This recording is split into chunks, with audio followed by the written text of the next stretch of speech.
Welcome back to my vlog. Isang magandang gabi sa inyong lahat mula dito sa Lasak City. At ito na nga mga karag-karag ang mga latest na mga kaganapan, na mga pasabog, na mga paiskandalo at intriga na pinag-uusapan ng mga active na mga chismoso at mga chismosa sa social media. Kita nyo naman sa ating bunggahang minopostal na pa-outfit destruction look dahil very destruction talaga ngayon ang mga kaganapan, mga karag-karag. Pero bago yan, gusto ko lang linawin, klaruhin, parang nagkagulo yata sa comment section sa vlog ko kahapon tungkol dito sa lugar ko. Mga bagong chismoso at mga chismosa dito sa YouTube channel ko na nagtatanong kung saan ang Lasak City, kahit hanapin nyo yan sa Google.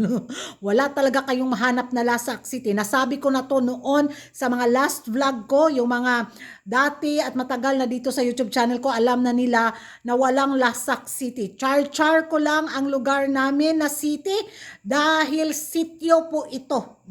Malayo sa kabihasnan, nasa liblib na lugar po ako dito sa Mindanao. ang ano po, sityo po ito, sako po siya sa Barangay Buburay, lungsod ng Dimataling, probinsya ng Zamboanga del Sur.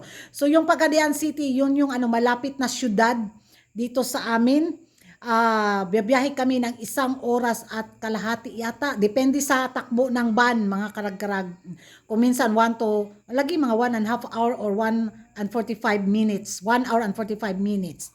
Yon. So wala po, hindi po to city ha. Ano lang, good vibes lang ako sa sa mga kaganapan bitaw, para may dating. Kaya nauso na dito yung tawag na mga kapitbahay ko rin sa lugar namin is Lasak City. Pasyal kaya doon sa province of Lasak. Yung mga liblib na lugar dito, nilalagyan ko siya ng mga alias para Bibo Midiriba. Yon. So yan, maliwanag na at nilinaw ko na sa mga bago dito. Kaya eto na nga, kasing gulo rin ng lugar ko, ang Lasak City.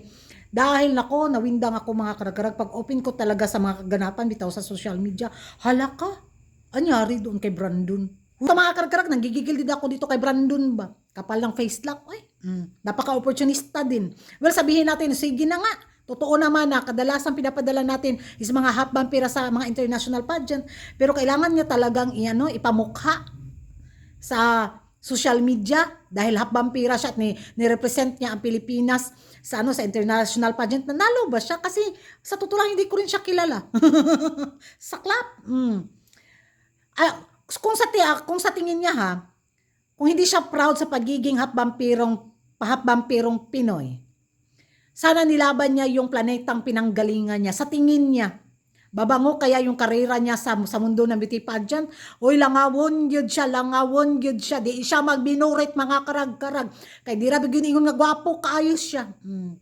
Sa tingin niya, talagang magkandara pa yung mga vampirang Pinay sa kanya. Oy, ako tiguang na ko pero di ko ganyan.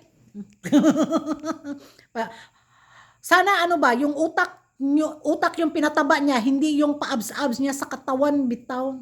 Tapos ngayon magpapa-apology siya na hindi niya sinadya. Uy, the damage has been done. Ayun, kasi kinuyog siya. Ay, pakaulaw naman siya, uy.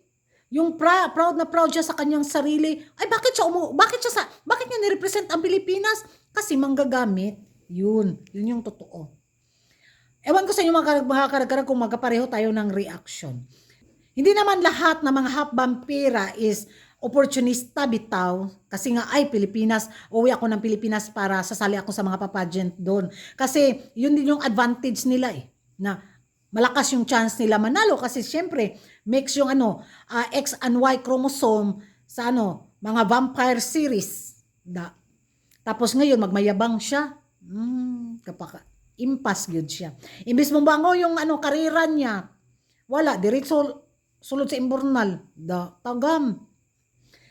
Muna akong giingon mga karag-karag, sa sariling version ng ko lang, linyahan tagline ko lang. Think before you write. Di ba?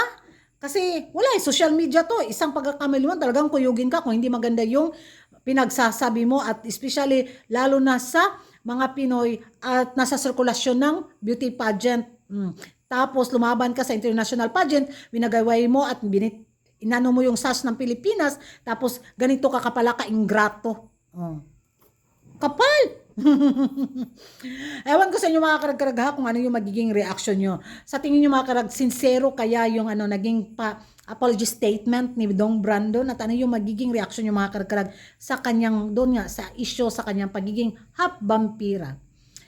Well, marami namang sumang-ayon dahil masakit yung katotohanan, pero isip-isip din. Mag-ingay tayo sa comment section at kung hindi ka pa nakapag-subscribe sa YouTube channel ko, don't forget to like and subscribe Kuragan Karag and hit the notification bell para updated kayo sa mga latest kaganapan at late na intriga sa mundo ng beauty pageant. And thank you for watching. See you in my next vlog. Bye-bye!